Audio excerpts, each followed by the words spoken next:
Assalamualaikum warahmatullahi wabarakatuh. Baik, di sini saya Miftahul Janah selaku moderator dan ketua dari kelompok 2 ingin mempresentasikan tentang demonstrasi kontekstual. Di antaranya anggota saya yaitu ada Muhammad Fauzan, Nevlini Komalasari, dan Nurholiso Zahra. Baik, di sini aspek yang akan kita bahas adalah yang pertama, karakteristik peserta didik. Yang kedua, asesmen awal yang dibagi menjadi kognitif dan non-kognitif. Yang ketiga, data dan pendeskripsian. Yang terakhir, ada manfaat. Karakteristik peserta didik. Karakteristik merupakan pengembangan dari kata karakter yang artinya dalam Kamus Besar Bahasa Indonesia (KBBI) adalah sifat-sifat kejiwaan, tabiat, watak, dan kebiasaan yang dimiliki oleh seseorang yang sifatnya relatif tetap. Demikian, maka pengertian karakteristik peserta didik adalah keseluruhan pola kelakuan atau kemampuan yang dimiliki peserta didik sebagai hasil dari pembawaan dan lingkungan sehingga menentukan aktivitasnya dalam mencapai cita-cita atau tujuannya. Karakteristik peserta didik merupakan salah satu komponen yang sangat penting dalam perencanaan pembelajaran. Karakteristik peserta didik meliputi etnik, kultur, minat, dan status sosial. Baik, selanjutnya asesmen awal kognitif.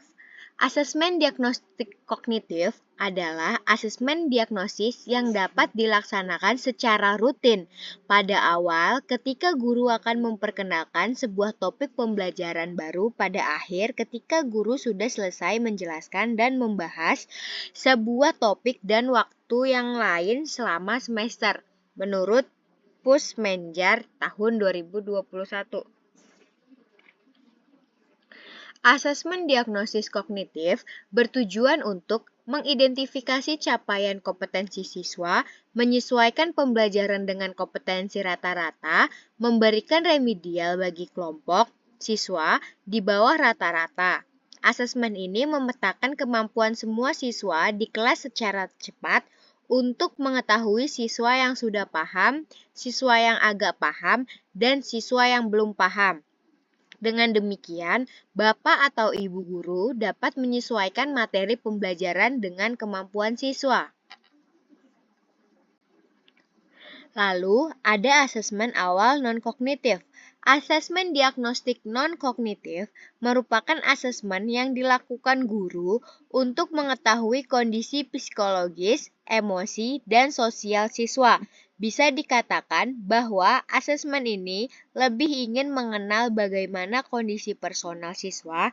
Asesmen yang penilaiannya lebih mengarah ke psikologi dan emosi ini dapat membantu siswa dalam mengevaluasi bagaimana siswa menangani situasi dan melakukan interaksi sosial.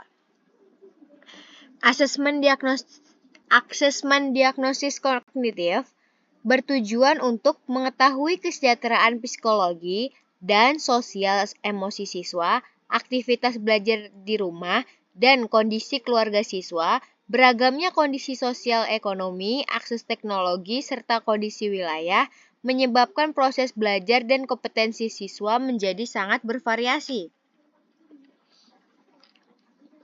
Berikut adalah hasil belajar kognitif yang sudah dilakukan pada siswa kelas 10-4 di SMA Negeri 9 Kota Bogor.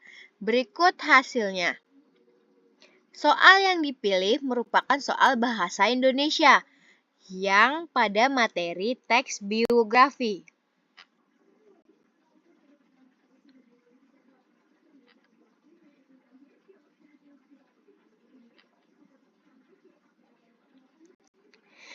Dalam hasil tersebut terdapat warna hijau yang menandakan benar dan warna merah yang menandakan salah serta yang warna abu-abu menandakan tidak menjawab atau belum dijawab. Berikut adalah hasil asesmen awal kognitif peserta didik. Pada diagram di atas didapatkan hasil perolehan dari asesmen awal kognitif pada peserta didik menunjukkan hasil bahwa peserta didik dengan kategori perlu bimbingan sebanyak 61% atau 20 siswa. Sedangkan siswa yang mahir sebanyak 24% atau 8 siswa. Dan terakhir, sangat mahir yakni 15% atau 5 siswa. Dapat disimpulkan bahwa dalam penyampaian pembelajaran bahasa Indonesia pada teks biografi kelas 9 di SMA Bogor, terdapat hasil asesmen yang menunjukkan bahwa sebagian besar siswa lebih itu dikategorikan perlu bimbingan dalam materi teks biografi pembelajaran bahasa Indonesia. Berikutnya, asesmen awal non-kognitif. Kami, kelompok 2, mengambil tentang gaya belajar. Pada diagram di atas, dapat hasil perolehan dari asesmen awal non-kognitif untuk menentukan gaya belajar yang mencakup audio visual sebanyak 20 peserta atau 59%, lebih dari setengah peserta didik. Lalu yang kedua, ada gaya belajar visual sebanyak 10 peserta didik atau 29%. Dan yang terakhir kinestetik sebanyak 4 peserta didik atau 12%. Dari diagram di atas diharapkan guru dapat lebih mudah dalam menyusun media pembelajaran sehingga terciptanya pembelajaran yang berpusat kepada peserta didik sesuai kebutuhannya. Dapat disimpulkan bahwa peserta didik kelas 10-4 di SMA Negeri Kota Bogor lebih banyak menggunakan gaya belajar audiovisual daripada menggunakan gaya belajar visual dan kinestetik. Sekian dan terima kasih atas perhatiannya. Wabillahi taufiq wal hidayah. Wassalamualaikum warahmatullahi wabarakatuh.